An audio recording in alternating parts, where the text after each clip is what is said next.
Coming up on Bake Angel today, I'm going to show you how to make this amazing 4-ingredient maple honeycomb toffee.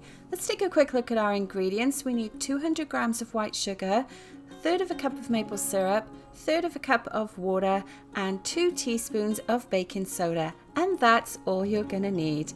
We're going to start by greasing an 8x8 baking pan and then adding some parchment paper to it. Now this bit is essential because we're going to want to make it really easy to remove that honeycomb once it's made. Then you're going to add your water, your sugar and maple syrup to a large saucepan. Bring it to a boil, as you can see here, and then just pop your candy thermometer in the side of it. Now this will boil together very quickly because there's not a whole lot of ingredients in there. Let's take a quick look of what it looks like after 2 minutes. Now you can see right away that because we're using maple syrup in this sponge toffee, it's got a beautiful caramelized color to it right from the get-go.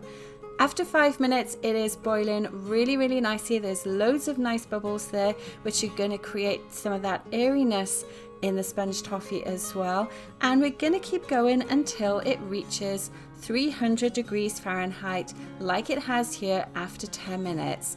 Now here's the science bit, and this is the bit where you want to take care because obviously we're dealing with very hot sugar at this stage.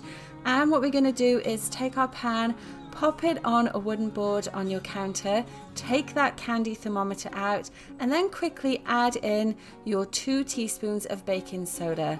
Now as you can see here, I'm stirring it very quickly as soon as I've added it in, and then I'm dumping the whole thing into our prepared baking pan. Now straight away you can see this is where the fun bit starts, and my kids loved watching this.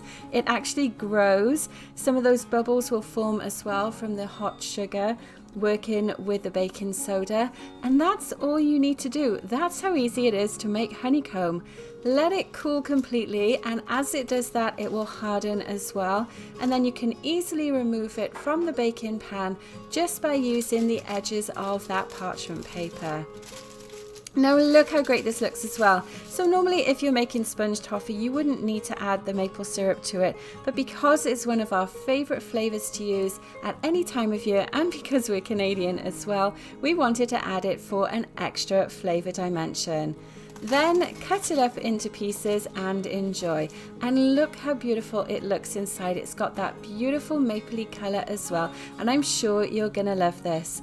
Now if you've enjoyed watching this quick video, make sure you check out the description below where you can find my full printable recipe for this, and also make sure you subscribe to my channel and share this with your friends as well. This is a perfect treat that I'm sure all of you will enjoy making. Thanks for watching and have a great day.